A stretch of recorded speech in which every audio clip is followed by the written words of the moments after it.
On this week's episode, we're going to put Meta and Nvidia's open source claims to the test.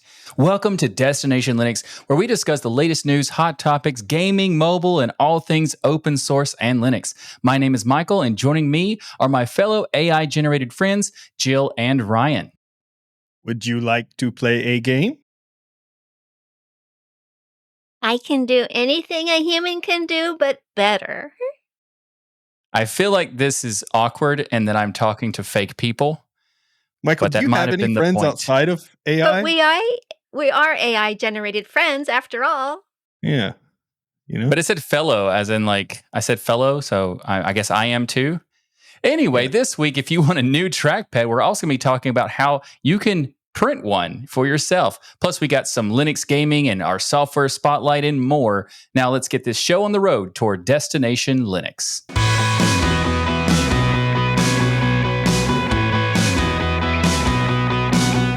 Our community feedback this week comes from username White Hat.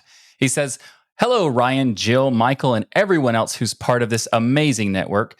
I wanted to ask whether you could address a big issue that I have found that comes with running Linux as your main OS. We'll see if it's an issue that we can address. That is, of course, the notorious BIOS updates. With things like Intel's faulty chips requiring microcode updates in order to not burn alive, I find it outrageous that you must run Windows if you want a chance to keep an up-to-date UEFI system. Imagine if Apple required users to install, say, Adobe software in order to get firmware updates on the Mac. That is exactly what PC manufacturers are doing with Microsoft. Only it doesn't First use of all, Adobe. Don't give Adobe ideas, okay? Because they'll try to do that. They will try to put it in, try to put that and use whatever you give in their AI models and all that stuff too. But so this is interesting because I'm not sure if that is required, but we'll get to that in a second. He also goes on to say, what can we as users do to fight this vendor lock-in? Should we strive to only buy hardware that respects our choices? Sure. What even are the current options there? I heard that even framework users have experienced this struggle. How do you folks make sure your UEFI firmware is up to date while using Linux? Or you just go with the latest version installed before nuking it and leaving it that? Curious to hear your thoughts, opinions, and suggestions. Please don't eat any of Jill's penguins." Well, then you got to become a patron because Exactly. that's how you keep the penguins. That's the only way to save them, to keep them alive and not Anybody be eaten. eat penguin meat around the world? Is that like a delicacy? Probably. Based on the fact that people eat like chocolate-covered grasshoppers. I bet it tastes like chicken. Penguin meat tastes like chicken. If you've eaten penguin, write us and let us know what it tastes like. And also, it's chicken. Let us know why. Did you eat penguin? Yeah, where were you? And why did you eat the poor penguin? And how could you? They're so adorable. Don't you feel sorry for them? Don't you feel bad for yourself? Anyway. All right. So what do you think, Ryan? This is an interesting one because I have always handled my BIOS updates through the motherboard itself. So it didn't matter which OS I had because I go to the manufacturer of the motherboard's website. I download their BIOS onto a USB stick. I put it into my computer, I reboot into the BIOS, and then I flash it right from there. And that's how I've done it since the beginning of time, which I'm so old. Literally, I started at the beginning of Earth time at this point. So, wow. Wow. Yeah. And that's how I've always done it. So I've never felt the vendor lock-in. Now, what's interesting is I also haven't had to deal with the new motherboards and the new Intel chipsets. So I don't know if there's something specific there that requires Windows. I'm guessing, though, that most people probably download the drivers for their motherboard onto their Windows machine, and they do their BIOS updates and flashing and things like that through that software within Windows, because that is one advantage Windows has, where you download the drivers from your motherboard, you can click on it, and it will generally give you an option with the motherboard manufacturer to do your flash your BIOS. A lot of times it just resets into your BIOS and does it there, and then you still get the same screen you would if you manually went into your BIOS, hitting the delete key to get into your BIOS or whatever key it is for your manufacturer, and flashing from there. So I've never felt the vendor lock-in unless there's something new, and if there is, write us and let us know. I'm just not aware of it. Otherwise, the way to avoid the vendor lock-in is to do what I suggested, which I think is the best way anyways, which is to actually go to the motherboard manufacturer's website or the chipset site and download that patch and then run it that way. And most of them these days have the ability to just use a USB port on the drive, on the computer, and you just put the stuff you downloaded to a USB drive. And most of the time, you don't even have to burn it or anything. You just put the file on the drive and you plug it in and then reboot it go into the BIOS, and then you can load it that way. That's what I did the last time I did it, which was, I think, a year ago or something like that. And I feel like it's always been the same for me too. Like what Ryan was saying, I always just went into the BIOS and updated it directly from the BIOS. UEFI and BIOS we're using those interchangeably here because the nomenclature of BIOS is just what we refer to it as, even though it technically isn't using BIOS technology anymore because UEFI is different, but blah, blah, blah. We just go right into the interface and just do it from there. But there's also FWUPTDA. Yeah, FWUPTI. FWUPTI. Yes. And FWUPTI allows you to update your manufacturer firmware and things right from Linux, the FWUPD manager. And you can run like an LTS, the FWUPD MGR space refresh, and get updates and then update, and it will update your BIOS or UEFI and things if it's available through that, or other pieces of hardware that you have, you can update through there. So I'm very curious what the hardware they had is they feel like it's lock-in, because maybe there is some kind of a hardware manufacturer that does do it. Could be. Yeah. So let us know if you do a follow-up feedback. Let us know if there's like what your hardware is and see if there is like something like that. But for the majority of the time, to answer your questions, I haven't had a need to get specific hardware or deal with whatever's there. I've been able to always update, and I don't think you need to get a Linux manufacturer hardware.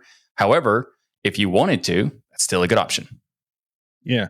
And I think definitely one of the things we should be doing is encouraging, not in a negative way, but when you buy a piece of hardware that doesn't have the update that can be done through FWUPTDA Manager, then, and that's just our joking name for it, because there is really no easy way to say it. I think they technically have like an official, like I think FWUPD is technically the official way of saying it.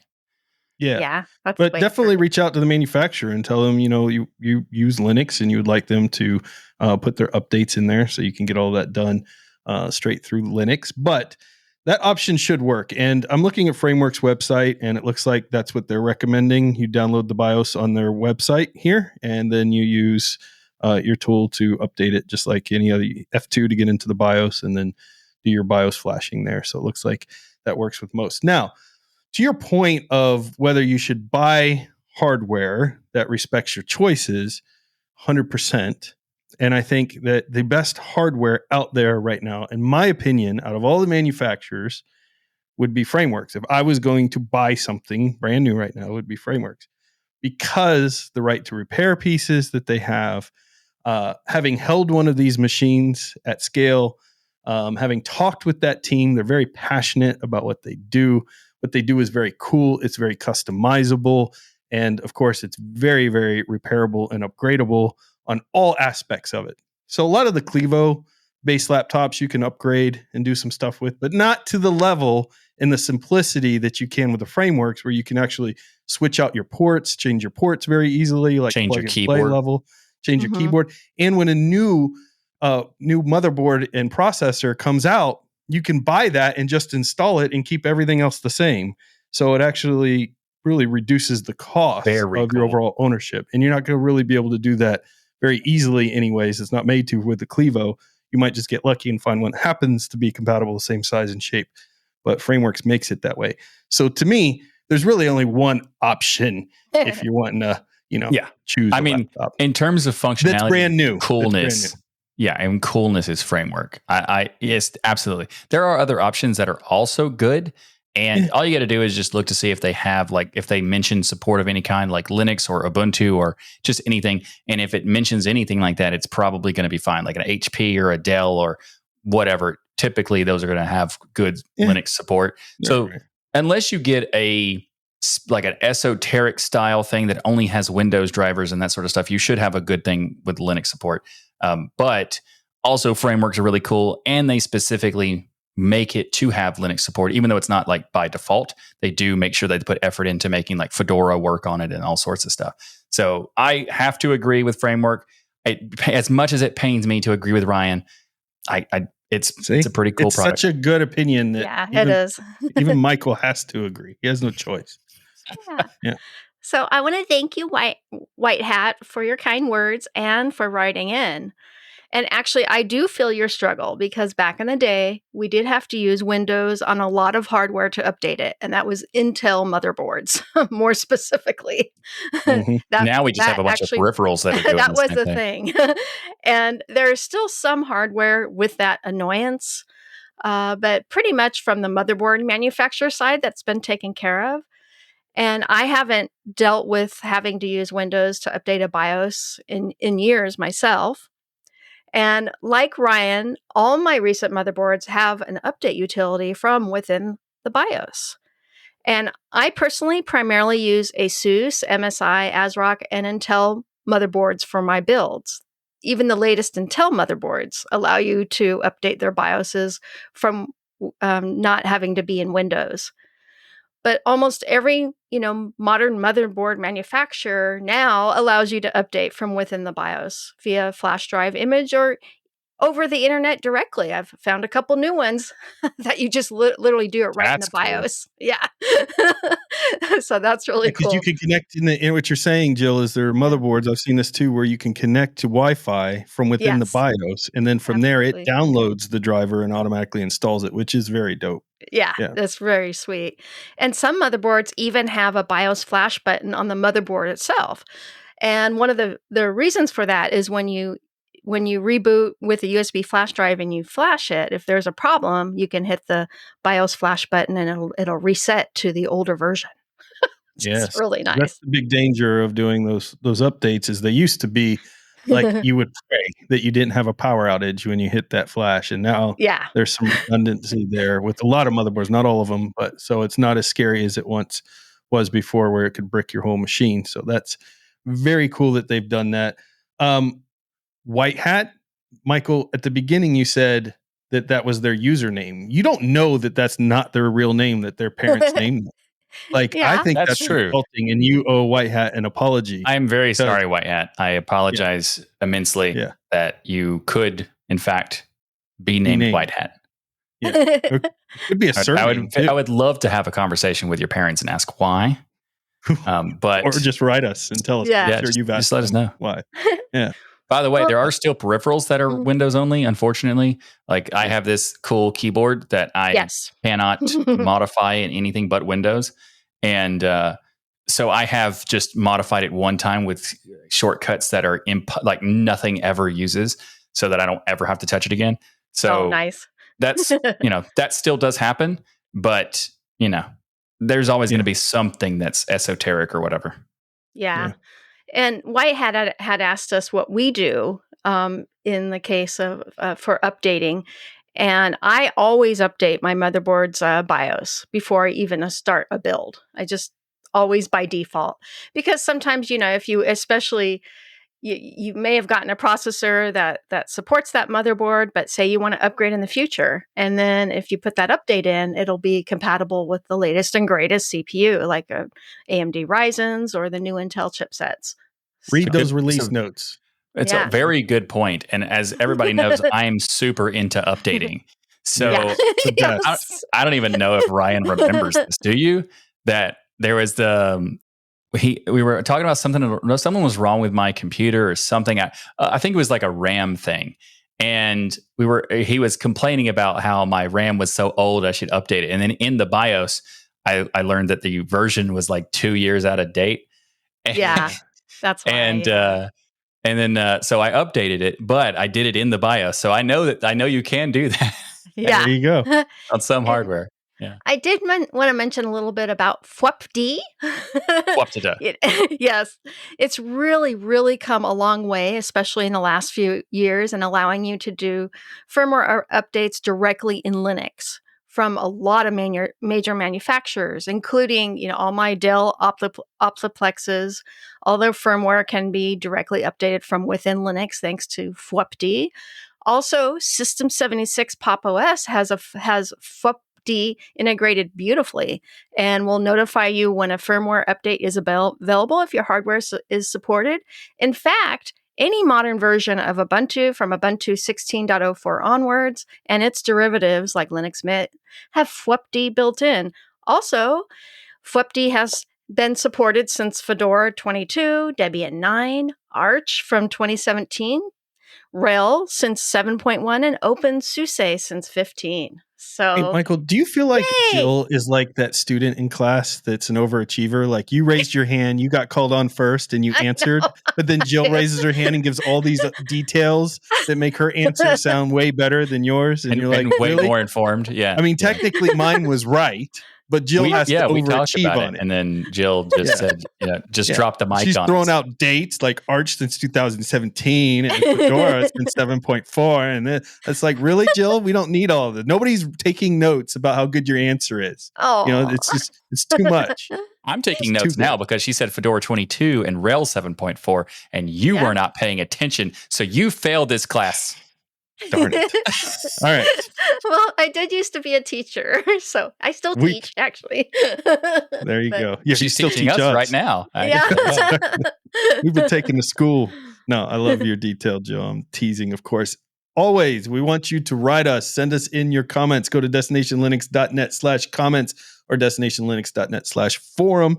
Send us what you think. What do you do to keep your machines up to date, your hardware up to date? What machines have you run into where there's an issue? And is there some new motherboard Intel thing combination that you can't do that with? And I'm guessing I had this Halloween thought, since it's nearly Halloween, this horror thought that at some point, I bet you there's a motherboard manufacturer out there that's going to be like, we should charge a subscription service for those updates. Like $5.99 a month. We'll keep your motherboard update. It's gonna, like, I shouldn't put that idea out there, but I just had this moment where I was like, I mean, at this point, somebody's got to are put a coming out of subscription nowhere fee for to it. nonsense. Yeah. Because they're doing it with cars now, where like if you want to actually use your gas pedal, it's like an extra $10.99 a month, or if you want to use the brake, it's $12.99 a month. And maybe it's not gone that far, but it's not stupid. that bad. There are cars that have subscription systems. Like Tesla has the autopilot thing where you can have like the drive for you, but you have to pay for it, and that sort of thing. Well, there's more than that. There's the unlock your car now. Remote unlock is now a subscription fee for a lot of cars. What? Yeah, the thing that we all had before on our remote with newer cars, it's now a subscription. You have to be subscribed to OnStar. The thing that we've had since the 90s is now a subscription. Yeah. Yes. Yeah. It's so good. Very disappointing. The fact that we all put up with this and people still buy those cars happily. I saw this. I saw that we were talking about. Speaking of cars that are annoying, there. Like a previous episode, we were talking about how there's in-cabin car cameras, and I saw this one where it says that if you obstruct it and you cover it, it starts playing a very loud, annoying sound until you uncover it. So they're even making it so people can't stop it from happening. Wow. That's crazy, man. What if you put a picture of the cabin in front of the camera so it thinks it's looking at the cabin? Good thinking. Okay, I like that. I like that. We will hack it. We are Linux users, by the way. All right. Speaking of creepy things, let's talk about AI for a moment, shall we? Oh, yeah. Love to. It's Halloween, so we got to bring in some AI here. So Meta is in the news. People are creeped out by AI and what it's going to do. It's going to take the jobs. Okay. It's going to become Skynet and I thought kill everybody. you were spelling Halloween wrong now or something. Wow, Michael, the faith you have in me is overwhelming. It's unbelievable. Meta is getting some criticism for its use of the term open source when it comes to their Llama AI models. Now, we on this show have praised Meta for the fact that they have kind of pushed open source AI, right? They were one of the big companies that kind of went out there and did it, because there are other people who've done open source AI models, but when it comes from a giant company like Meta, it gets attention and gets people talking about it and things. And so when Meta did this, it was really important, and we've covered it. But the head of the open source model is stating that Meta is polluting the term open source by continuing to use it. And this is a discussion that they've had with Microsoft in the past and Google in the past, who have since removed the term from certain parts, certain software that they've released out there that weren't truly fully open source. Whereas Meta is kind of doubling down on this a little bit. The issue is that while Llama is free to download, the license they use does not permit its commercial competitors from using the code and building on top of it for their own use. Meta responded to this saying existing open source definitions for software do not encompass the complexities of today's rapidly advancing AI models. We are committed to keep working with the industry on new definitions to serve everyone safely and responsibly within the AI community. That's interesting. I would say that they're probably right in this case, that the definitions do not, or they're kind of old and they're not probably up to date, and that's fair. Just don't use that term. Yeah, there you go. Use a different term. If it doesn't apply, don't use it. Simple. Yeah, so some have come up with terms like open weight. I don't know what that really means, but instead of using that open is source, this new diet plan that I've heard about, and I don't know. I don't know what that's about, but also why? What is that? Open source your diet to everyone else, and they tell you what to eat. You know, yeah, open weight. That is dangerous. It could go bad, or it could go really good, depending on who's answering the question. That's true, but also you'd have to vote on which suggestions, because you can only eat so much, really. You eat whatever they put out there. Yeah, but I mean, like if there's like 20 people commenting for one meal, I mean, you just keep eating. You just can't stop. It's not practical. We need new definitions of open weight. So open source doesn't work in every circumstance, is what you're saying. Maybe. Well, I mean, it does. You just like you don't have to. In most open source, you don't have to do a pull request and actually accept and merge the pull request. You can just have them submit it, and then you could choose whether or not. So, by the way, if someone wants to develop this app, Michael has volunteered that he will eat whatever you guys put into the app and see how well it goes. So I would like to clarify that Ryan is making up nonsense that I never said. I will not do that. I guess you're just not a true pioneer of open source. Others are stating of open weight, I guess. Yeah. Open weight could be llama meat. Oh my gosh. Jill. First, it's you eating penguins. Now you're eating llamas. Like, no. Why would you eat your own penguins, Jill? That seems weird. No. Crazy. Others are stating that while it might not meet the OSI definition, the work Meta is doing has broken the commercial and proprietary ownership barriers, which no matter what you think on this matter, I agree with. Like OpenAI has, right? OpenAI was open source, and then they closed it and said it's dangerous. And then we had, my guess is, a bunch of lobbyists write a bunch of articles saying how dangerous open source AI models are. And then, Meta came out as a big company and said, well, we're going to open source ours and kind of deal with it, or open weight theirs, or whatever we want to call it. So this is technically open, but it's not open to competitors, which is interesting because it's basically like it's an open source thing that's a little bit of an asterisk attached to that. Yeah. Which means it's not open source. It's like those commercials where they read really fast at the end, It's like that. Exactly. The call your doctors situation. Yeah. The thing is though, if you take this and you build something on top of it and then later you become a competitor, did you violate it? Because at the time you really weren't, but then it worked out. And then maybe, I don't know. It's interesting because I started to read their license and then I got bored and I was like, I actually tried to read their license and the website would not load. Like the website just does not load for me. I don't know why. Not a bug. Oh yeah, that happened to me too, Michael. Yeah. So I have no idea what their license so many says. People are trying, but to me, it was just empty white space. There you go. That's very open source of them. That is very. Actually, I think that's kind of proprietary. Mm-hmm. I thought about the WinAmp story when this kind of happened. So WinAmp is also in the news this week for their so-called open source license, which wasn't permissible for forking or other modifications. And that ended with the community kind of giving them smackdown, and they ended up deleting the code off GitHub entirely. So it's actually hilarious because first of all, WinAmp never claimed open source. That part is like at least on their side, they didn't use the term open source. They said we're opening the code or we're opening the source. They never technically said open source. And that's a nuance, pedantic nonsense that I just wanted to say because the term open source is not good. It's just not. And I'm making a video about why. So you should subscribe to my YouTube channel and also this podcast if you're just for the first The time YouTube listening. channel is Das Geek, by the way. So That is subscribe not to it at and all. wait Go to for- tuxdigital.com and subscribe to everything, first of all. Oh, And so I'm going to cover that. But what's interesting is that the WinAmp stuff is a hot mess because they included I think the reason they took it down is because they included code that they didn't have ownership of. There was like Shoutcast stuff. There was even some Microsoft and Intel code that wasn't theirs. And they took, then all of a sudden it's gone.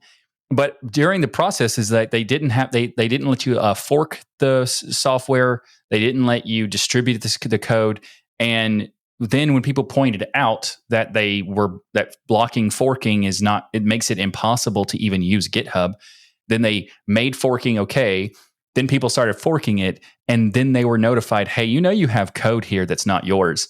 And then it came down very quickly. Oh, Yeah. man. So That's crazy. Yeah. That's crazy.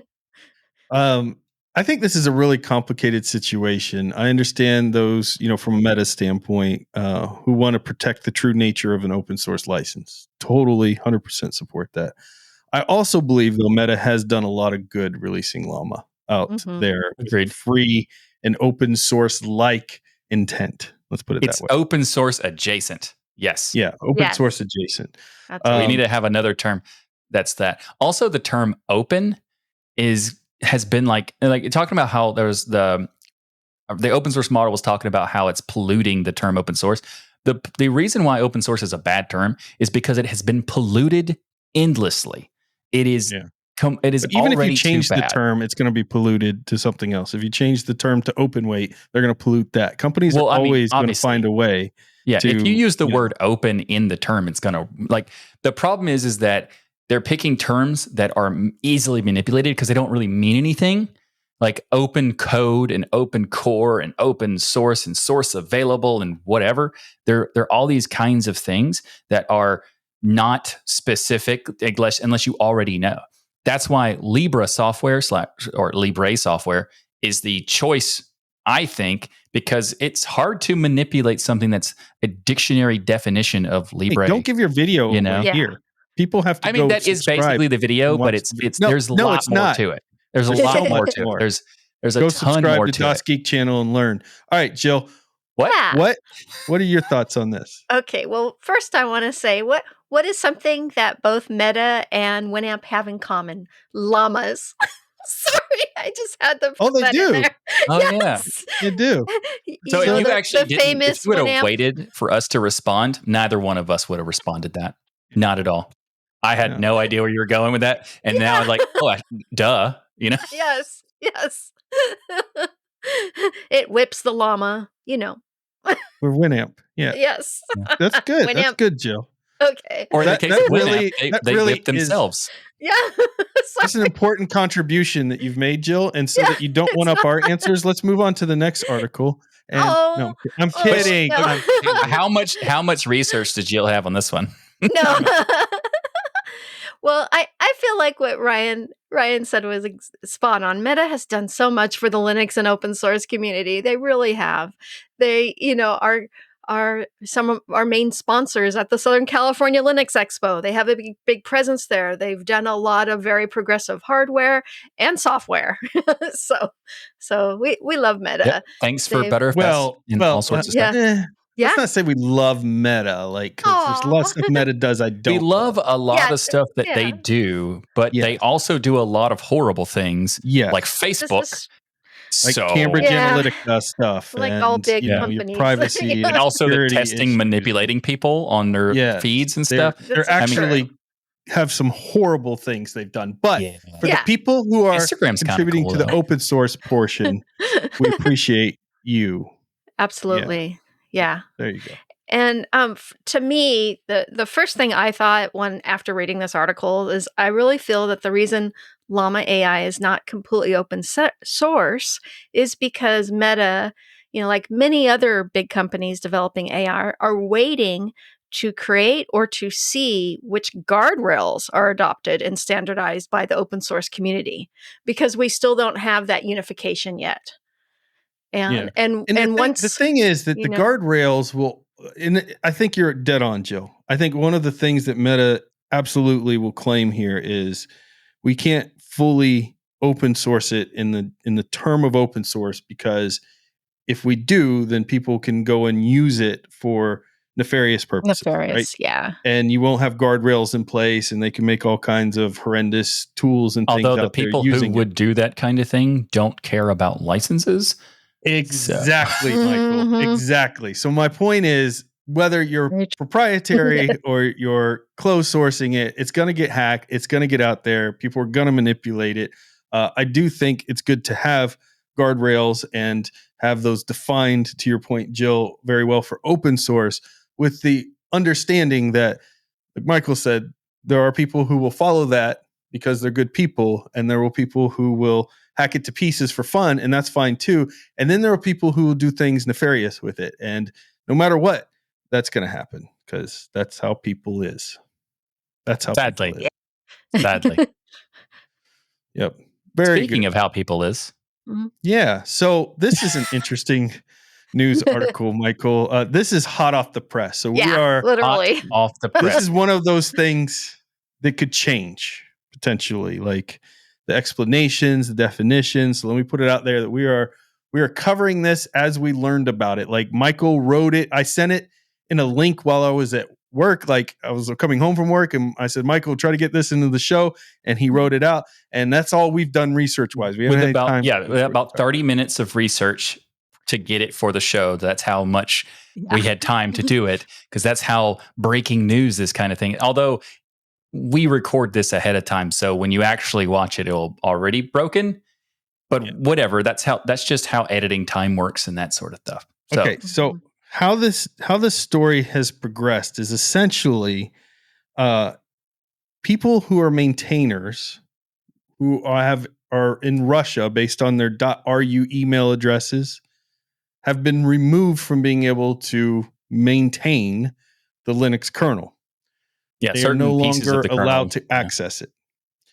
There was a patch due that was to compliance requirements. yes. So there was a But they patch that was didn't merged specify what that meant. to remove a dozen maintainers from the maintainers file. So about a dozen people impacted, which in the scheme of maintainers for the kernel is pretty big. Thousands. It's not huge, but Yeah, it's but thousands. 12 is still a significant amount of people. Yeah. I think. Yeah. The patch was sent by Greg K. Hartman with the note, remove some entries due to various compliance requirements. They can come back in the future if sufficient documentation is provided. Most of the maintainers removed are linked to Russia, many using the .ru email addresses. No public comment on the exact compliance requirements, but likely linked to sanctions on Russia due to the war in Ukraine. Now, I'm going to stop right here for a moment. We don't cover political stuff on this show. This is your one place where you get peace from that nonsense. This is where we talk about Linux, because we love talking about Linux and open source / Libre software / free software / whatever other weight term. Open weight, yes, / open core and open code and source available and other things. Libre open source. Yeah, there you go. We talk about that stuff. Now, Linux has forced our hand here because this impacts the Linux kernel. So it's a political thing impacting Linux kernel. We're not taking a stance here. We're not going to. And I don't want to hear your stance. Frankly, don't care. Don't want to hear it. What I want to hear you talk about is just the fact of what impacts the Linux thing, because I know everybody's got an opinion on this type of stuff. Yes, and even though Ryan's being harsh about not caring, I also agree and don't care. So, yeah. Jill, do you agree and don't care? Yes. Great. Perfect. Okay. Even if Jill's on our side, we want you to have opinions. We just don't want to know what they are. Friends. Share them with your friend, your family. Put them out there on Twitter, Facebook, but we don't need it, because this is peace here. This is This is whatever country is peaceful that's left. I don't know. Anyways, so Destination this Linux thing is a big deal. It's the country, because when there are sanctions, and these are not just U.S. sanctions, multiple countries have sanctioned Russia. And as a result, I think there's some legalese stuff here going on that's requiring them to remove individuals who are contributing to the kernel that are from a country that's so heavily sanctioned from so many other countries. So it's also more specific to be like people who are still in that country or connected to that country. It's not for people who are like descendants of Russian or that who are Russian who no longer live there and work for like a different company in a different country and all that sort of stuff. It's not doesn't account to those people because there has been misinformation spread about people who were supposedly removed but weren't actually removed because they aren't connected to they are Russian people who are not connected to the Russian government or whatever, and therefore they're not affected by it. So like, there's some nuance there. Yeah. It's very interesting. And Linus made a public comment in the kernel as well regarding this. Yeah. He said something like along the lines of, okay, lots of Russian trolls out and about. Very Linus-like in his response here. A very tame Linus-like version. Yeah. Lots of Russian trolls out and about. It's entirely clear why the change was done. It's not getting reverted. And using multiple random anonymous accounts to try to grassroot it by Russian troll factories isn't going to change anything. So clearly, once they made this change, they got inundated with a bunch of people complaining, with a bunch of bot farms in his mind, but could just be tons of people spamming things in there. And FYI, for the actual innocent bystanders who aren't troll farm accounts, the various compliance requirements are not just a US thing. If you haven't heard of Russian sanctions yet, you should try to read the news someday. And this is so him. And by news, I don't mean Russian state-sponsored spam. As to sending me a revert patch, please use whatever mush you call brains. I'm Finnish. Did you think I'd be supporting Russian aggression? ? Apparently, it's not just lack of real news, it's lack of history knowledge too. When asked whether Linus Torvalds was under any sort of NDA around this, he responded, no, but I'm not a lawyer, so I'm not going to go into the details that I and other maintainers were told by lawyers. I'm also not going to start discussing legal issues with random internet people who I seriously suspect are paid actors and or have riled up by them. So, yeah, there's a lot of like heat here.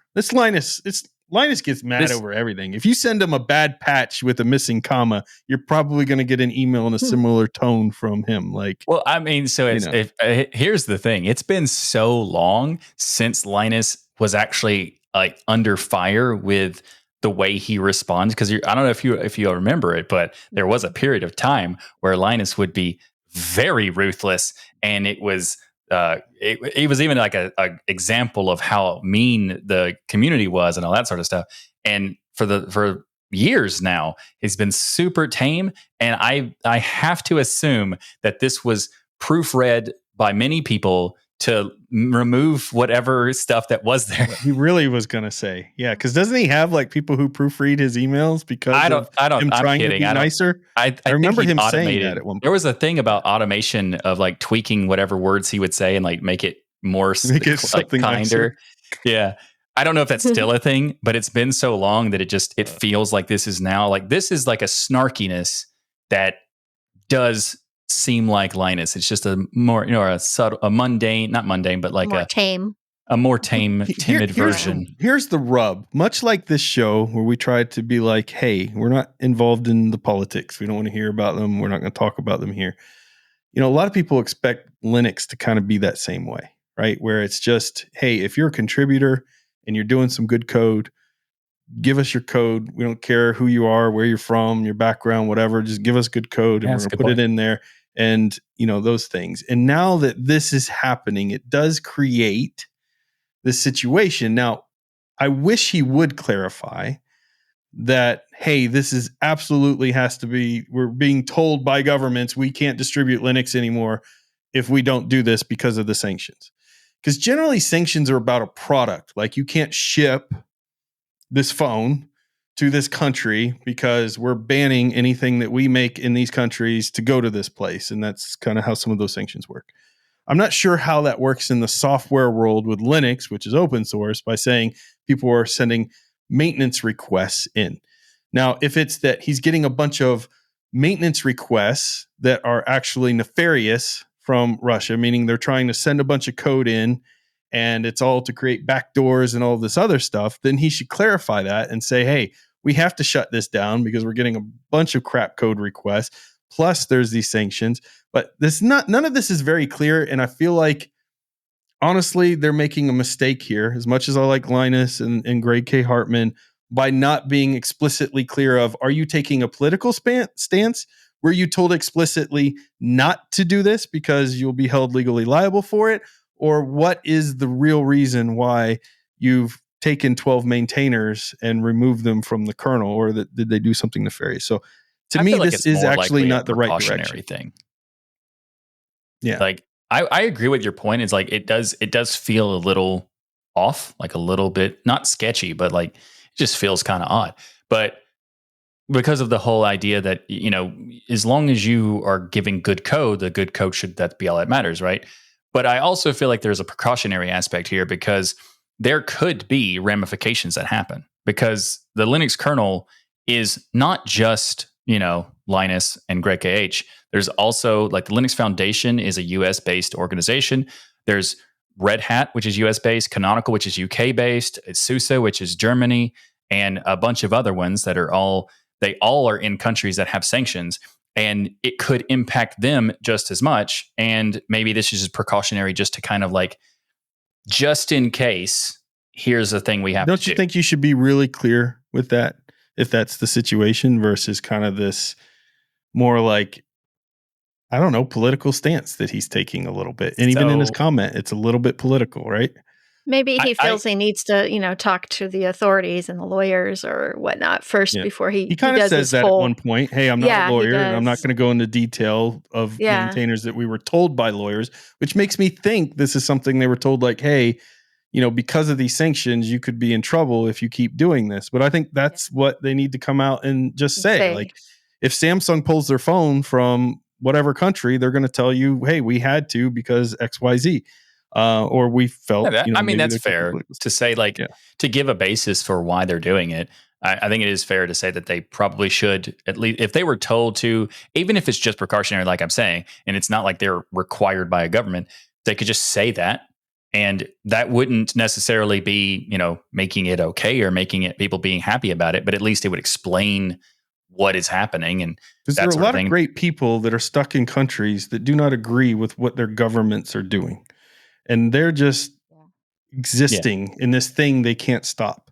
And so to assume, you know, there's the argument that people say that, I don't know, but people say that Russia compels their citizens to do things. And if that's the case, then that would make sense why they would want someone like that, or like because of the sanctions, and there could be a potential there. Because also the Linux kernel is a target. You know, a lot of people think that the biggest target. It is it runs the entire internet. It's a huge target. And a lot of people think that Linux is not a big platform, blah, blah.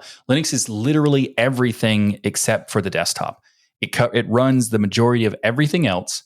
It is a big target. So I'm not saying that I agree with this, or I don't know. I'm not a lawyer. I don't know. And I'm not a political pundit. Get him off the show, anything. Jill. We thought he was a lawyer. That's why we hired him. Well, in that case, no, I'm still out. He said he was as good as Matlock, and that was one of my favorite shows as a kid. I am good as Matlock, a fake character that does stuff that they're told to say. So I am just as good as a fake character. I want to hear your opinion on this. Well, actually, what I wanted to say to that point, I think we're going to be hearing more about this in the next couple weeks. And because even in years past, when there have been issues with problems with some of the developers or maintainers of the Linux kernel, it's always taken like a month to all come out, like what's actually happening. Because I've noticed that. Yeah, we're basically responding to it the day it happened. Yeah. Yeah. Yeah. No, that's a really good point, Jill. And this thing may become way more clear, and it may be very easy to take a side. Probably, unless there's some really breaking news, will be the last time we cover it, because I want to stay away from these kind of topics overall. But it was interesting. We think the community needs to know about it. Do your own investigation and news, and talk to your friends about it, not us. All right, Michael. Let's go back to some more just not fun enough topics. AI stories. Yeah, there's just not enough AI stories. You can never have too much, because, I mean, in fact, we would have to generate more AI topics in order to cover the need of Use how AI much is to generate other AI. Yeah. AI topic. That would probably not work out very well. No. So Meta is no longer the only big player in the sort of open source AI, and open source asterisks, whatever. Whatever. Open whatever we decide to call it. Nvidia has thrown their hat in the ring this week with their Nemotron. What a name. Yeah. Nemotron. Is it the name. Finding Nemotron? So I would like to say it's Finding Optimus Nemotron. Yeah. Or something like that. That's what it makes me think of, is like a Disney plus Transformers is what, like, that's what I... there you go. It might be like finding when Nemotron actually works, because we've been trying to test it and it broke. Yeah. Well, let's talk about Nemotron and then get to that part. So Nvidia built this on top of Meta's Llama herd of AI models, which are the open source-ish foundations meant for devs to build upon. Ish, because it makes me wonder. I love it. I like it. Did they get a special permission, or is the license more permissible than it's getting credit for? Who knows? Well, Nvidia might know, but they're not telling us. So they're stating this new model outperforms state-of-the-art AI systems, including ChatGPT 4.0 and Claude 3. Now, back to it, but it doesn't work. Ryan. First of all, I said create JavaScript code to replace our destination Linux website, and it sat there for about 10 minutes and then errored out. And then I was like, all right, write me JavaScript to say hello world. And then it thought for a few minutes and then errored out. So it must be down today, is all I can think. Yeah. And or it just doesn't know. It doesn't want to say hello. Maybe it just says it's just you like you say hello, you just say world. That's it. And I say goodbye. I did something. Very simple for it to do, and I just basically told us summarize this article that we're talking about, and nothing came up. So it just aired out on you. Yeah. So speaking of benchmarks, where they were asked certain questions, provide tasks, and etc. to the AI models and determine which ones had the most useful responses based on human proxies, scoring the results.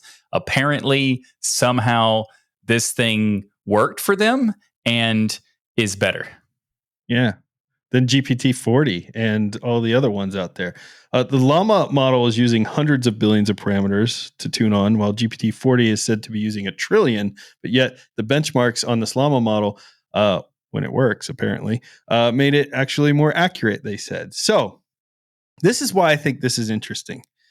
Nvidia is now worth like, I don't know, $4 trillion, something ridiculous, 6 trillion, 7 trillion, who knows, some trillions of dollars. And they're making all this money, of course, because they sell the hardware that all these AI companies need. They need to buy these cards by the thousands, and Nvidia is just making money hand over fist. And now they're kind of the companies, they're making the AI that need Nvidia's hardware. Now Nvidia is out there like, well, we're going to make an open source tool too. So it makes me question, like, are they going to like, hey, yeah, we know you need us, and really you don't have any other option because Intel, AMD, nobody else has really stepped up with a real competitor yet. And we're going to make an AI and we're going to take that money from you potentially too over here. Or are they just kind of creating a test bed that they'll play with that's not really meant to be like to take over ChatGPT or Copilot or those other things, which is based on ChatGPT. It's just very interesting, like that they chose to kind of go this route, because if I was the company like ChatGPT and I'm giving, hundreds of billions of dollars over to Nvidia, and then Nvidia is over here with the hardware making their own AI model, it'd be kind of scary. Like you're basically funding them to beat you as your competition. You know what company does that a lot is Amazon. Mm-hmm. Amazon likes to basically find products that you found to sell on their site that are really popular, and then make their own version of it and call it Amazon Basics. And they know that you've sold a lot, so then they make it just slightly cheaper than yours and outsell you, thanks to you proving that it can sell well on their site. And so companies do and this. And they've also had a history of hurting and undercutting some various companies that were selling on Amazon. Like there has been Like they're notorious for it, and yet people still use Amazon. So speaking of which, Ryan, when was the last time you used Amazon? Oh, I got packages coming all the time from I Amazon. It's so know. convenient. Me Yeah, too. my next It's one's so tomorrow. convenient. Every day. I mean, I would love to sit here and say I took a stance, and but I can't. It's so convenient. And honestly, because Amazon's so dominant, retail has become worse. Like I cannot stand the self-checkout lines. Number one, yeah. did you hear that Walmart is arresting people who there's one girl who forgot to scan bananas, scanned everything else, but forgot to scan the bananas or something in her cart. And they arrested her, right? Saying that it's thievery. First of all, Walmart, you never trained me to be your employee to do scanning, right? So you never gave me training. And second of all, I know people go to those scanners and purposely try to steal, but all of us have had stories where something doesn't get scanned, even by their trained employees at times. They forget to scan something or whatever. It happens, right? That's why. And then also you just walk out and go oh, my bad. I'll come back in and do it. Who cares? Yeah, that's why Costco has somebody who checks the receipts. They have somebody there, to check there and make sure that their person scanned everything. So you can make. I had someone come out to the parking lot to me to get me to go back in and pay for something they thought I didn't pay for. I did pay for it. Well, now they don't do that, Michael. Now they just arrest you. Oh, now they just arrest you. Okay. Yeah, they call the cops and have you arrested. So now I refuse to go through a self-checkout line. I will not do it no matter what. If there's nobody in line and I have to wait 20 minutes to sit in a line to check out, I'll wait the 20 minutes because I'm not going to be held liable and go to jail because I forgot to scan something in your stupid system to save you money that you didn't train me. Anyway, I'm so mad about this story. I could go on a whole rant about it. But my point is, I understand. My point is that retail has become terrible as a result of Amazon's dominance, and it only gets worse with stories like that. And Walmart doesn't realize how much they're hurting themselves with doing stupid things like that. Yeah, and also the funny thing is that, and that's why Amazon's so popular. How do you get away from it? It is a very dumb move by Walmart. And what's interesting is that Walmart is doing good, not good for the economy, but good moves in terms of business. And the fact that whenever Prime Day happens, there's also a Walmart sale or whatever. Yeah. And they have their own Walmart Premium or Walmart Plus or whatever. And it's not a bad deal. It's actually kind of okay. And they are making moves that are good, but you shouldn't add stupidness on top of the good moves. So, think about that. But also, I think the biggest thing for Amazon is that the return system is so easy. It's so simple. And Walmart could easily do this. They could easily make that compete on that same level. And I don't even think that I haven't tried it myself because it's such a pain typically to take stuff back to Walmart. And if they could simplify it, are just so excited about getting rid of their family, because all employees are family. They can't wait to get rid of every employee they have. You're just like family. I never want to see you again. So they create these self-checkout lines. Soon it'll be an AI robot sitting there. And then anybody who doesn't follow their checkout perfectly will be arrested. And that's the whole thing. And at some point, the AI robot is going to trace you down and tackle you. And shoot you with a laser gun. Yeah. And it's going to hurt a lot because it's a robot and they don't understand their own strength. Yeah. Anyways, I don't know how we got on this. Maybe from it's Nvidia, a Terminator. I'm angry. I'm angry about this story. I don't know how we're getting there either. But anyways, the point is, Nvidia is playing in the backyard of their competitors, and I think it's interesting. And I do want to play with this and see how good it is when I can find it, when I can find Nemo and it works. When you can find it and it decides to work. Yeah. Yeah. Yeah, you know what? This actually really does make sense for Nvidia because, after all, they do make hardware that is tailor made to run AI, and they were one of the first to use AI on GPUs. And they had been spearheading the autonomous vehicle movement with their GPUs, and that was huge when they first started talking about it quite a few years ago now. And I even remember at one of the keynotes, they were talking about how they were working on their own AI. So I knew it was in the works. Well, what would be nice is if they could lower the price of their consumer GPUs for the rest of us who aren't billionaires. Yeah. Just throw us a That'd bone be here, nice. Nvidia. You're doing really well. And as an owner of stock in Nvidia and Intel, can you please do something that's like good? Because you're killing me with your Also, stock. that is not a recommendation. Ryan is not a financial advisor. I'm not giving you financial advice. Do not follow. No. We are not Clearly don't lawyers. follow We're not my financial advice. advisors. We are people on the internet talking about Linux. We are idiots. Well, all of us but Jill. Jill, speaking of me and Michael being idiots and you being brilliant, tell us about Valve doing some more cool stuff. So Valve just keeps getting cooler by the minute, and we love covering every little detail. Lord Gaben, give us more. But this week's Gaming on Linux is getting another big boost thanks to taking some hints from the awesome Steam Deck, the Linux hardware that we all use and love, or those of us who have them. But what's really cool is now developers are able to select the Steam Linux runtime to use with their game. So users aren't stuck thinking that their game is compatible or running across issues like the native version of the Steam Linux runtime just needs to be changed to an older version. And this is all part of Steam's latest beta patch. Combine this with the partnership with Arch and their ARM64 Proton layer, and you have a complete tale of awesomeness.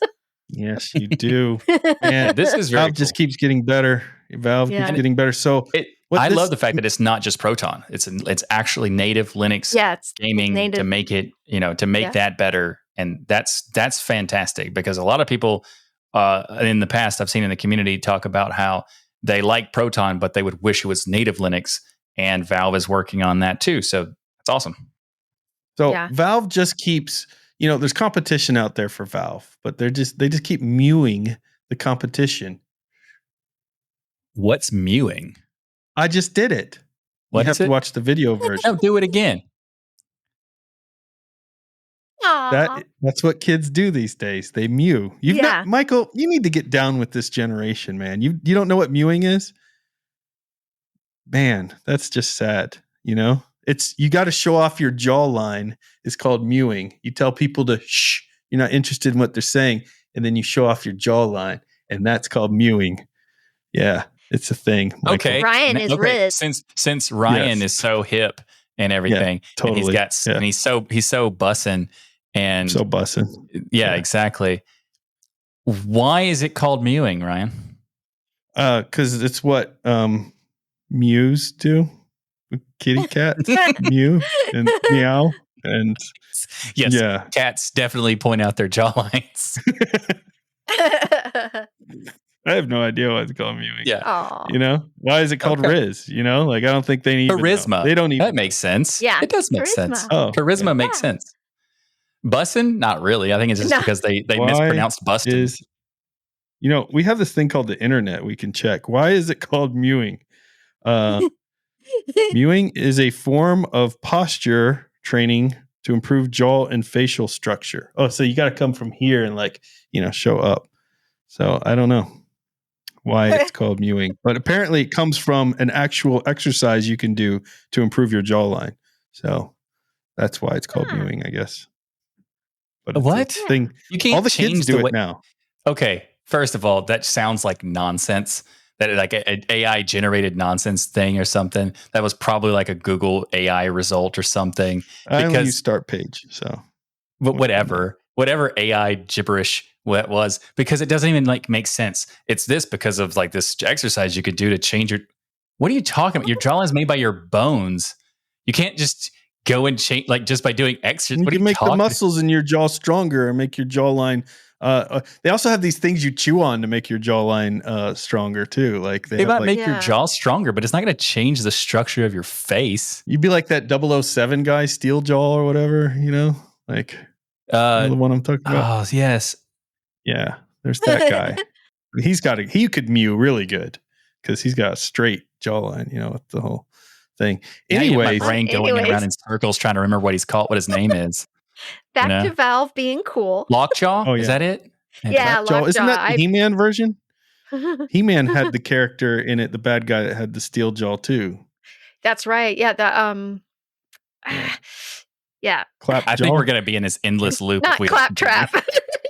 Claptrap. It is Cool. Claptrap. It is Borderland. Claptrap. That's Borderland. 100%. Yeah. Nope, Yeah. Claptrap. All right.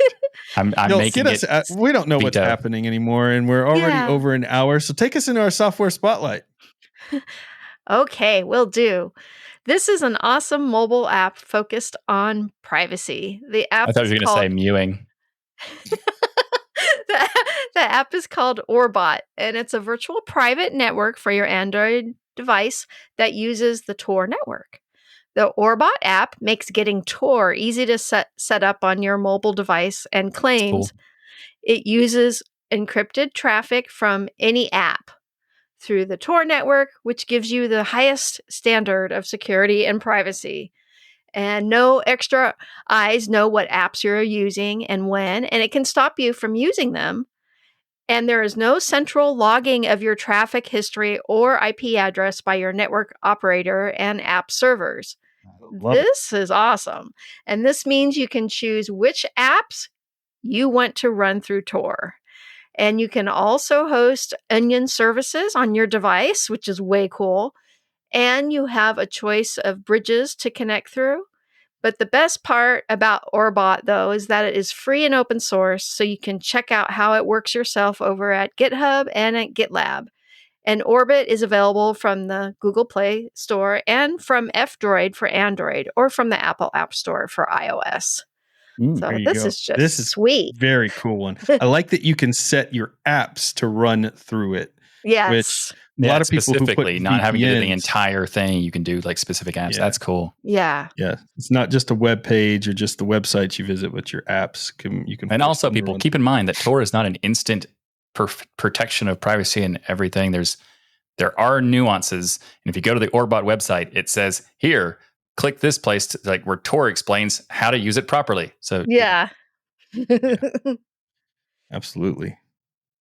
Yay. And from a security focused mobile app, how about an open source piece of hardware that you can have fun with? This kind of fits our comment earlier. Hey, if you can't find a manufacturer you like, make your own. Make your own version of it. Yeah. We did not say that at all. No. Well, we just did not did now. say make It's your the own same laptop. show. Did now. We just did. Like literally. Okay, now. fine. It's the same show. It's not like it's a different show, Michael. It is the same it's episode. The same show. Sure. So I just said it.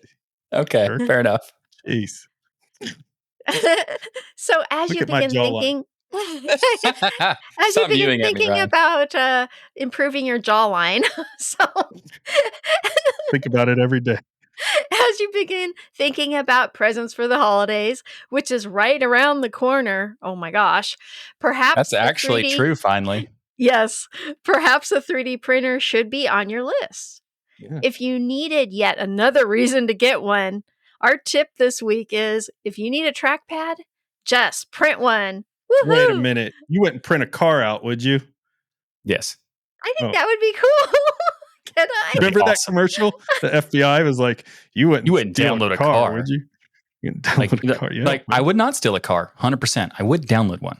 Absolutely. Yeah, if I could secretly download one and go driving in it, and nobody would know. That's how you know that whoever participated in making that commercial had no idea what was going on. Because if they ask anyone who actually would be affected by like in that space, they'd be like, "Yeah, of course I would. What are you talking about?" Of course, yeah.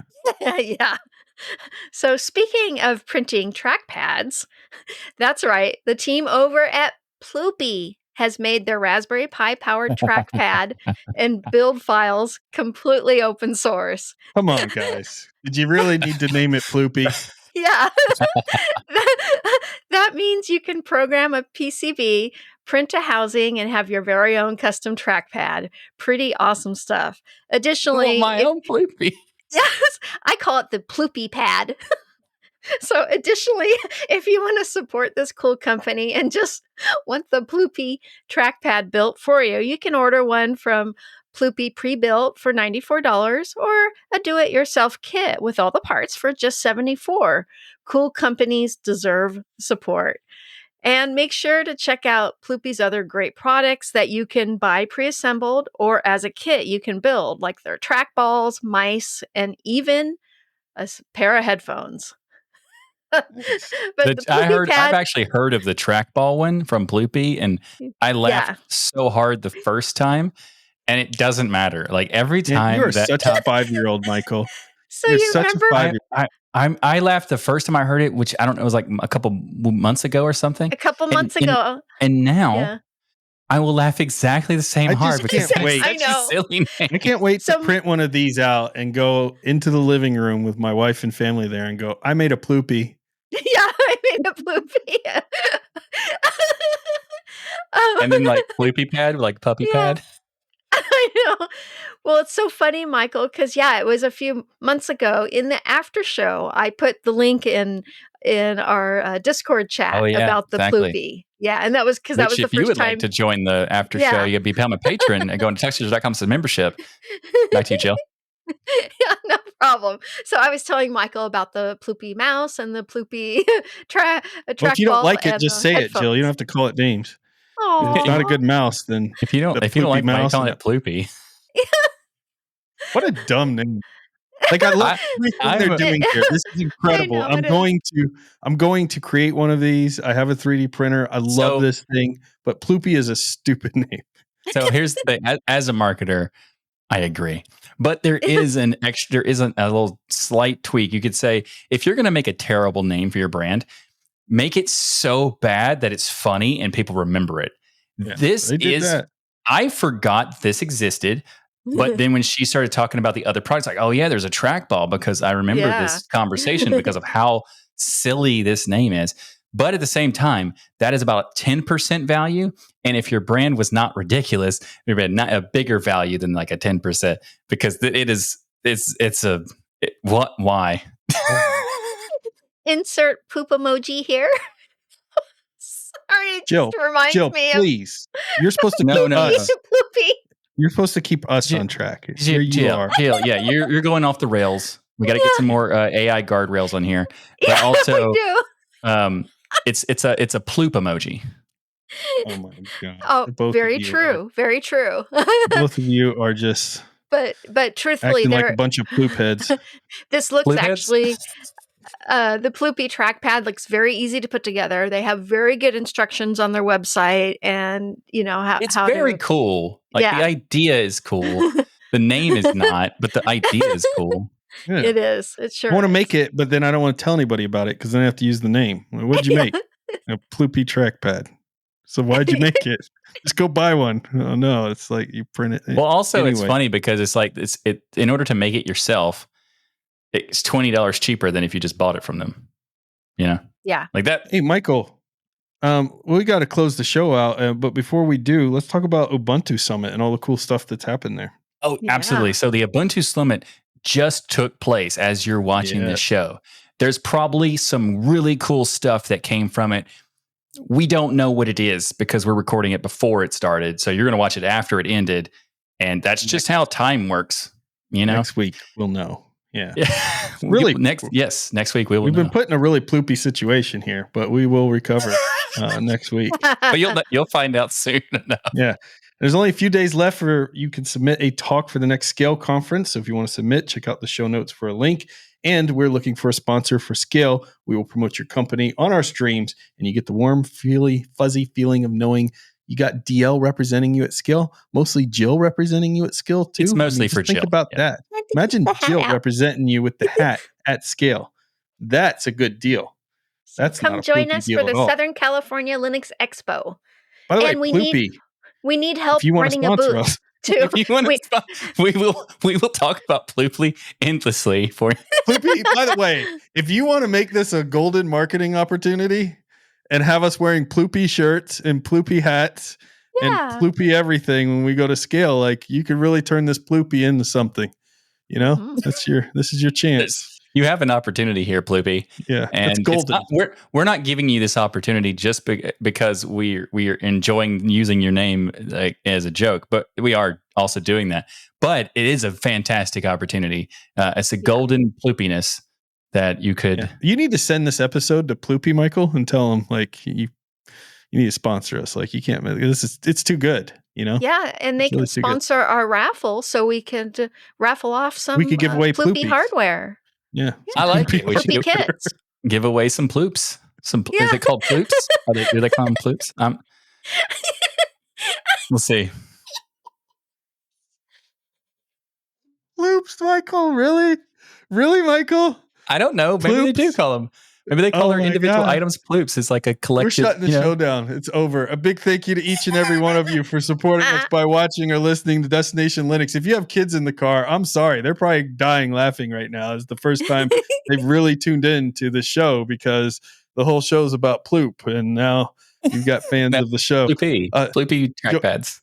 Join us on our Discord, tuxdigital.com/Discord. And if you want to support the show, go to tuxdigital.com/membership. Check out our store. We got lots of stuff there. Watch our shows, subscribe to our shows. My thing. Hit 5 stars, all of that stuff. We're way over, Michael. We ain't got time for you. Make sure to check out all the great shows on Tux Digital. And if you want to see Michael's video on why open source is a bad name for the term, then check out Das Geek channel and you will have a link to it there. Actually, it's This Week in Linux, but it's the Michael Tunnell channel is the one you want to subscribe to. Right. Subscribe to all of them. Just subscribe to all of them. tuxdigital.com/everything. Yeah. Go to every. All right, Michael, do the ending thing. You got to read it because we haven't done it enough to memorize it. Of course, Yeah. So the ending thing is Ploopy memory. I do have a Ploopy memory. I remember that quite well. So the end of the show is go to tuxdigital.com/membership and you can get a bunch of cool stuff like perks like watching the show live, unedited versions. I'm ignoring the fact that Ryan already did this. But you can go to the store too and get some cool swag, which we have more swag coming. I have actually some new items that I'm making right now. Yay. I am. I'll tell you about it after the show. So I don't want to say it on the show because then you'll make me like agree to some nonsense with like rat poison or something. So I'm going to skip that. Yay. And everybody have a great week. And remember, the journey itself is just as important as the destination. And keep those penguins marching. Or eating.